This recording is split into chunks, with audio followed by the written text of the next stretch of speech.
नमस्कार दोस्तों जैसा कि आप सब जानते हैं पूरे देश भर में इथेनॉल को लेकर काफी बड़ी बहस छिड़ रखी है। कई ऐसे लोग हैं जिनका मानना है कि जो इथेनॉल है उससे उनकी गाड़ी खराब हो रही है। इनफैक्ट जो कंपनी ने गाड़ी बनाई थी उनका खुद कहना था कि इसमें मैक्सिमम 5% या फिर 10% इथेनॉल जो ब्लेंडिंग करके पेट्रोल आप डाल सकते हो। लेकिन आप सब जानते हैं सरकार ने पूरे भारत में E20 पेट्रोल निकाल रखे हैं जिसमें 20% इथेनॉल है।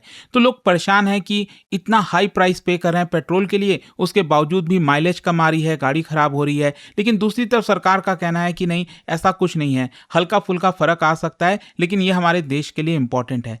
अब इन सारे मुद्दे में अगर आप देखोगे, आपके आसपास या कोई भी आपके फ्रेंड हो जिनके पास डीजल वाली गाड़ी है, वो बड़े मजे ले रहे थे, वो खुश हो रहे थे। भाई उनको तो चिंता करने की जरूरत नहीं है क्योंकि एथेनॉल जो है वो सिर्फ पेट्रोल में मिलाया जाता है। मैं आपको बता दूं, सरकार एक बड़ा प्लान कर रही है। अब डीजल में भी 15% आइसोब्यूटेनॉल ब्लेंडिंग की जाएगी। आप देख सकते हो खबर, after E20 petrol India eyes 15% isobutanol blend in diesel. इसको हम डिटेल में समझेंगे, खुद नितिन गडकरी जी का यह कहना है।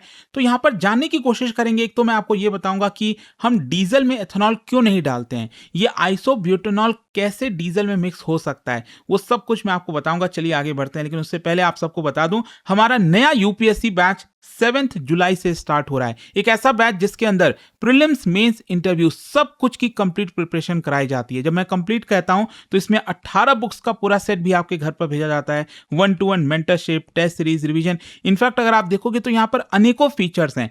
अलग अलग पैकेज के हिसाब से, अलग अलग रिक्वायरमेंट के हिसाब से ये बनाया गया है। जो भी आप चूज करना चाहो कीजिए। और कोई अगर आपको डाउट है, प्रॉब्लम है, तो ये फोन नंबर दिया है, इस पर कॉल करिए, यूज करिए कोड अंकित लाइव, लिंक कमेंट सेक्शन में दिया हुआ है मैक्सिमम डिस्काउंट के लिए। चलिए शुरुआत करते हैं। सबसे पहले देखते हैं कि जो अनाउंसमेंट है वो क्यों इतना ज्यादा इंपॉर्टेंट है। देखिए क्या है ना कि Bharat 3rd largest consumer of crude oil है पूरे दुनिया में, और 85% क्रूड ऑयल हम मंगाते हैं। ये तो आप सब सुनते ही आ रहे हो, इससे इंपोर्ट बिल महंगा होता है। और यहाँ पर स्ट्रेट ऑफ हॉर्मुज में कहीं कभी कुछ कोई ना कोई जियोपॉलिटिकल टेंशन होती है तो फ्यूल के प्राइसेस बढ़ने लगते हैं। और डीजल अकेले अगर आप देखोगे, भारत का जो पेट्रोलियम कंजम्पशन है उसका 40% अकेले डीजल का है। क्योंकि देखो आजकल जो गाड़ियां आ रही हैं वो तो ज्यादातर अब पेट्रोल में ही आ रही है। सरकार का भी फोकस वही है कि भाई एटलीस्ट डीजल गाड़ियों को तो बंद किया जाए। लेकिन अभी भी जो बड़ी गाड़ियां हैं, जो ट्रक्स हैं, बसेस हैं, ट्रैक्टर्स हैं, एग्रीकल्चरल पंप्स हैं, रेलवेज है, कंस्ट्रक्शन इक्विपमेंट, जनरेटर, हर चीज में डीजल ही यूज होता है।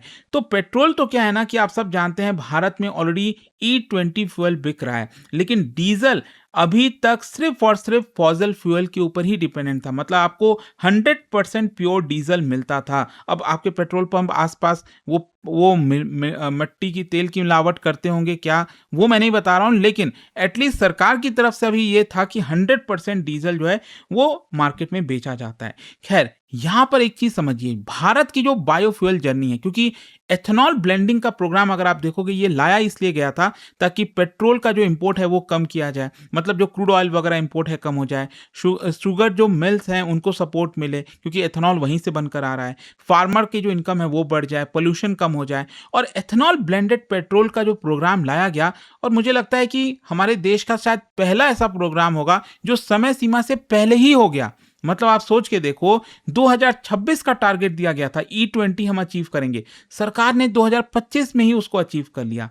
यहां पर इनफैक्ट मैं आपको बता दूं, कोशिश भी की गई थी, एक्सपेरिमेंट भी हुआ था कि क्या एथेनॉल को हम डीजल के साथ मिक्स कर सकते हैं, लेकिन जो एक्सपेरिमेंट है वो सक्सीड नहीं किया क्योंकि दोनों ही चीज केमिकली इनकॉम्पिटेबल है। मैं आपको आगे बताऊंगा कैसे कि एथेनॉल और डीजल क्यों नहीं मिक्स हो सकते, और इसी की वजह से रिसर्चर्स को दूसरे कोई बायोफ्यूल की जरूरत थी, और तब यहां पर आता है आइसोब्यूटेनॉल। देखो क्वेश्चन ये है कि एथेनॉल डीजल के साथ मिक्स क्यों नहीं होता। समझिए, जो एथेनॉल है वो पोलर मॉलिक्यूल है और जो डीजल है वो नॉन पोलर मॉलिक्यूल है, मतलब कंपाउंड है। अब अगर आप मतलब इस दोनों को मिक्स करोगे ना, पोलर और नॉन पोलर को, वो कभी मिक्स होगा ही नहीं। इनफैक्ट एथेनॉल का फॉर्मूला देखिए, C2H5OH, मतलब इसमें 2 कार्बन के एटम्स हैं। ये मैं आपको आगे बताऊंगा, इसको ध्यान में रखिएगा, 2 कार्बन के एटम्स। और इसकी कैरेक्टरिस्टिक क्या है, पोलर मॉलिक्यूल है, हाईली हाइग्रोस्कोपिक है। हाइग्रोस्कोपिक का मतलब ये मॉइस्चर को बहुत ज़्यादा एब्जॉर्ब करता है। वहीं दूसरी तरफ जो डीजल है, it mainly consist of long chain hydrocarbon. ये नॉन पोलर कंपाउंड है एंड पोलर लिक्विड कभी भी नॉन पोलर लिक्विड के साथ अच्छे से मिक्स नहीं होता और इसीलिए एथेनॉल डीजल से सेपरेट हो जाता है। आप मिक्स करोगे वो सेपरेट हो जाएगा, वाटर कंटामिनेशन बढ़ जाएगा, फ्यूल जो है वो अनस्टेबल हो जाएगा, आपके गाड़ी का जो इंजेक्टर है वो खराब हो सकता है, कोरोजन जो है जंग ज़्यादा लग सकती है, इंजन एफिशिएंसी बहुत ज़्यादा गिर जाएगी। इसीलिए एथेनॉल जो है वो भारत के डीजल बायोफ्यूल का पार्ट नहीं बन पाया। अब क्वेश्चन ये है कि जो आइसोब्यूटेनॉल है ये क्या चीज़ है? देखो ये भी अल्कोहल है लेकिन हायर अल्कोहल है। जैसे एथेनॉल भी हम बात करते हैं वो भी तो अल्कोहल है, ये भी अल्कोहल है लेकिन ये हायर साइड का, क्योंकि इसका केमिकल फॉर्मूला देखिए C4H10O। ये क्या था? C2। मतलब ये वाले में आपको 4 कार्बन एटम्स देखने को मिलेंगे और साथ ही साथ 1 हाइड्रोक्सिल ग्रुप है इसके अंदर। अच्छा, ऑल्दो मैं आपको बता दूं ये अल्कोहल तो है लेकिन ये ज्यादा डीजल की तरह बिहेव करता है रादर देन एथेनॉल। अब क्वेश्चन ये आता है कि ये जो कार्बन एटम्स की हम बार बार बात कर रहे हैं ना, C4 C2, ये क्यों इतना मायने रखते हैं ये समझिए। देखो, मेथनॉल में होता है 1 कार्बन, एथेनॉल में होता है जो ब्लेंडिंग की जा रही है पेट्रोल के साथ उसमें 2 कार्बन, प्रोपेनॉल में होता है 3 कार्बन और जो आइसोब्यूटेनॉल है उसमें 4 कार्बन होता है। आप समझो, ये जो कार्बन चेन लेंथ जितना ज्यादा बढ़ेगा, मतलब 5 कार्बन 6 कार्बन, जितना ज्यादा ये चेन बढ़ेगा एनर्जी डेंसिटी उसकी बढ़ जाती है, वोलेटिलिटी कम हो जाती है, वाटर एब्जॉर्प्शन भी कम हो जाता है और डीजल के साथ कंपैटिबिलिटी इंप्रूव हो जाती है। एंड दैट इज व्हाई यहां पर सरकार प्लान कर रही है कि जो आइसोब्यूटेनॉल है वो हम डीजल के साथ मिक्स कर सकें। अब क्वेश्चन ये आता है कि इसको प्रोड्यूस कैसे किया जाता है? Almost similar to ethanol. जैसे कि एग्रीकल्चरल बायोमास जब हम बात करते हैं तो चाहे वो शुगर केन जूस निकालना, उससे मोलेसेस हो गया, कॉर्न हो गया, rice, damaged food grain, agricultural residues, तो वो आपका लिया जाता है। उसके बाद उसका फर्मेंटेशन होता है, उससे एथेनॉल मिलता है और एथेनॉल के बाद उसको बायोलॉजिकल कन्वर्जन किया जाता है एंड देन हमें मिलता है आइसोब्यूटेनॉल और इसी को हम डीजल के साथ मिक्स कर पाते हैं। So this allows India to use domestic agriculture resources instead of importing crude oil. अच्छा, क्वेश्चन ये है कि आइसोब्यूटेनॉल क्या एथेनॉल से बेटर है? जी हाँ, मैं आपको बता दूं, इसकी एनर्जी डेंसिटी काफ़ी अच्छी है। एनर्जी डेंसिटी डिटरमाइन करती है कि मतलब जो एनर्जी वो फ्यूल है जो है वो इतना कितना एनर्जी प्रोड्यूस करेगा। फॉर एग्जांपल एथेनॉल की अगर हम बात करें 21 मेगा जूल पर लीटर मिलता है, आइसोब्यूटेनॉल कितना देता है? 29 मेगा जूल्स पर लीटर और डीजल तो सबसे ज़्यादा देता है 36 मेगा जूल्स पर लीटर। मतलब आइसोब्यूटेनॉल डीजल के ज़्यादा क्लोज आपको देखने को मिलेगा और थोड़ा सा ही माइलेज में फ़र्क देखने को मिल सकता है। डीजल कॉम्पेटेबिलिटी के साथ ये बेटर है। मैंने आपको बताया एथेनॉल तो मिक्स नहीं हो सकता, आइसोब्यूटेनॉल मिक्स हो सकता है, स्टेबल रह सकता है, सेपरेट नहीं होगा डीजल से और साथ ही साथ इंजन मॉडिफिकेशन में भी बहुत ज़्यादा चेंजेस करने की ज़रूरत नहीं पड़ेगी। इसके अलावा वाटर एब्जॉर्प्शन कम है। एथेनॉल लगातार मॉइस्चर एब्जॉर्ब करता है और आप कई सारे वीडियोस भी आते रहते हैं, रील्स में भी आप देखते होगे कि इसको लेकर काफ़ी दिक्कतें आ रही हैं। मॉइस्चर की वजह से क्या होगा? आपका इंजन खराब होगा, रस्ट जंग लगने लगेगी, माइक्रोबियल ग्रोथ हो जाएंगे, इंजेक्टर डैमेज होगा। आइसोब्यूटेनॉल जो है वो कम मॉइस्चर एब्जॉर्ब करता है। एंड देखो, अगर आपके एग्जाम में आता है कि आइसोब्यूटेनॉल बिल्कुल भी मॉइस्चर एब्जॉर्ब नहीं करता तो वो गलत हो जाएगा। थोड़ा बहुत करता है लेकिन इथेनॉल जितना नहीं करता एंड दैट इज वाई इसका जो स्टोरेज है वो आसानी से हम कर सकते हैं। फिर कोरोजन भी कम होता है। मैंने बताया कि जो आइसोब्यूटेनॉल है वो आपके पाइपलाइन को, स्टोरेज टैंक को कम खराब करेगा। जो शिकायत हमें इथेनॉल के साथ देखने को मिलती है वो यहाँ पर आपको देखने को नहीं मिलेगी। फिर क्लीनर कंबंशन भी है, मतलब कंपेयर्ड विथ कन्वेंशनल डीजल अगर आप इससे काम चलाते हो तो स्मोक भी कम होगा, कार्बन मोनोऑक्साइड कम निकलेगा, हाइड्रोकार्बन एमिशन कम होगा, पर्टिकुलेट मैटर कम होगा। मतलब हमारी जो एयर क्वालिटी है जिसको लेकर काफ़ी शिकायत रहती है वो इम्प्रूव हो सकेगी। अच्छा, एक सवाल यहाँ पर यह आता है कि 15% ही क्यों ना 100% आइसोब्यूटेनॉल से ही चला लिया जाए जब वो चलेगा तो। देखो, यहाँ पर एक चीज़ समझिए, आप पूरा तो कर नहीं सकते ना, आपको अपने गाड़ी में मॉडिफिकेशन करना होगा, इंजन में थोड़ा सा बदलाव करना होगा, इसके अलावा फ्यूल इंजेक्शन रिकैलिब्रेशन करना होगा, मटेरियल कॉम्पेटिबिलिटी टेस्टिंग होगी, ड्यूरेबिलिटी टेस्टिंग होगी और उस तरह की गाड़ियाँ निकलेंगी तभी आप कर सकते हो। मतलब कि यहाँ पर थोड़े बहुत मॉडिफिकेशन के बाद जो है ये वर्क कर सकता है। ऑलरेडी आप देख रहे हो एथेनॉल को लेकर कितना ज़्यादा इशू चल रहा है।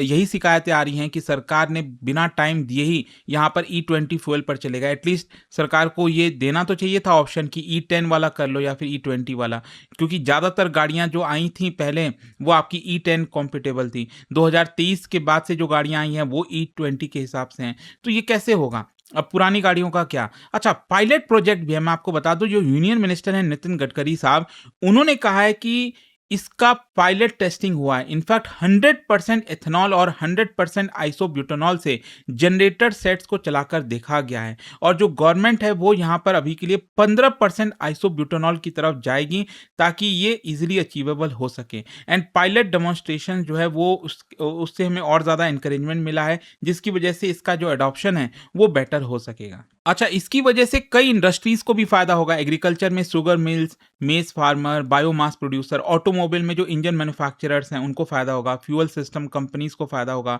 ऑयल कंपनीज को भी फायदा होगा, refineries, fuel blending facilities, chemical industry वगैरह। तो कई इंडस्ट्रीज को इससे फायदा हो सकता है, लेकिन कई सारे चैलेंजेस हैं। चैलेंजेस क्या क्या हैं? एक तो फीड स्टॉक अवेलेबिलिटी, मतलब अब आप तो खाने की चीज़ों को दूसरी तरफ डाइवर्ट कर रहे हो, तो ऐसा ना हो कि हमें खाने को लेकर प्रॉब्लम होना स्टार्ट हो जाए। तो लार्ज स्केल जो प्रोडक्शन अगर हम कहें करना है बायो फ्यूल का, मतलब आइसोब्यूटेनॉल का, तो उस केस में आपको बायोमास की भी सप्लाई, जो एग्रीकल्चर फीड स्टॉक होता है वो भी सप्लाई लगातार देनी पड़ेगी। अब यहीं पर डिबेट आ जाता है फूड और फ्यूल का।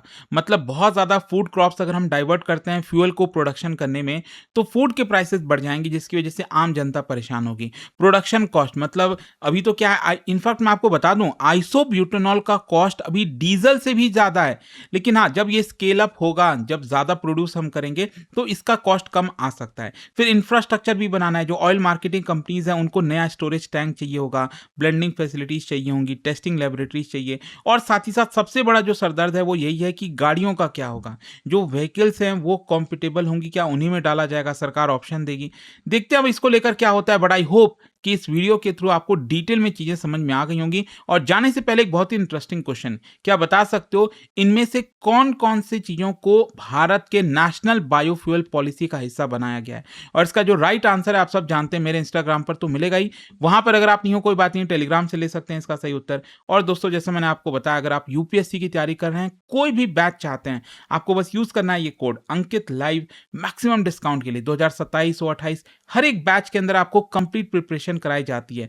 मेंटरशिप मिलेगा, रिवीजन टेस्ट। अगर आपको कोई डाउट है, प्रॉब्लम है बैच को लेकर, ये फोन नंबर है, इस पे कॉल करिए, मेरी टीम आपको अच्छे से गाइड। स्टडी IQ IAS, आपका सिलेक्शन हमारा मिशन।